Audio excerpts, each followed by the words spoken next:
Alchemy is often imagined as a medieval science.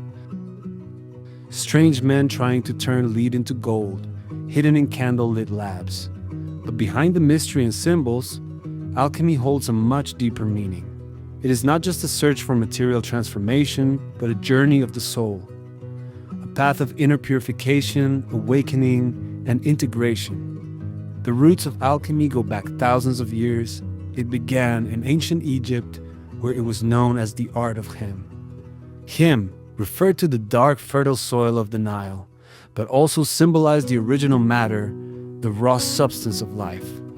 Egyptian priests and sages believed that transformation was a sacred process.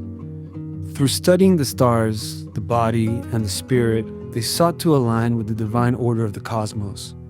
From Egypt, alchemy traveled to ancient Greece, where it merged with philosophy and metaphysics. Greek thinkers added reason and symbolic structure. The goal of the alchemists became the search for the philosopher's stone, a legendary substance that could turn base metals into gold and offer eternal life. But the stone also symbolized inner enlightenment, the perfection of the soul. By the time alchemy reached medieval Europe, it had become a mysterious and symbolic art. On the surface, it was about metalwork.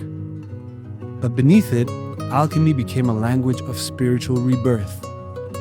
Alchemists believed that what happened in the laboratory mirrored what happened within the human soul.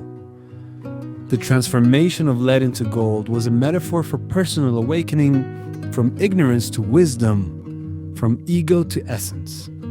While alchemy was deeply spiritual, it also laid the groundwork for modern science.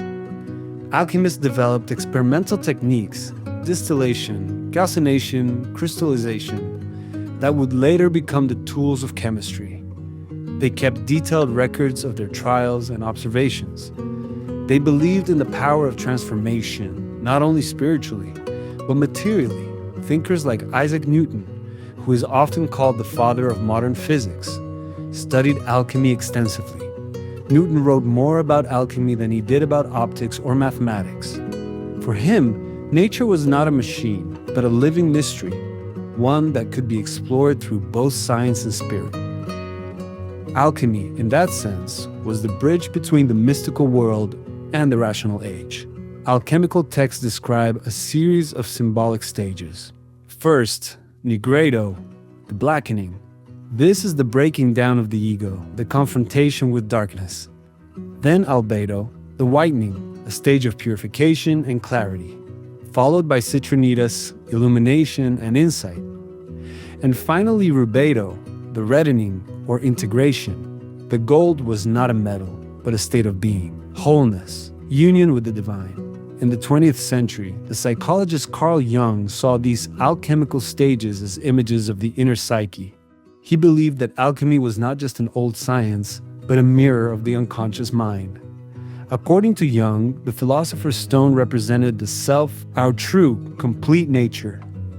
To do alchemy meant to walk the path of individuation, becoming whole.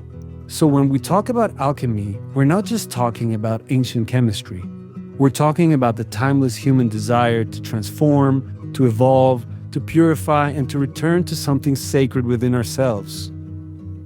True gold in alchemy was never something to be held. It was something to become.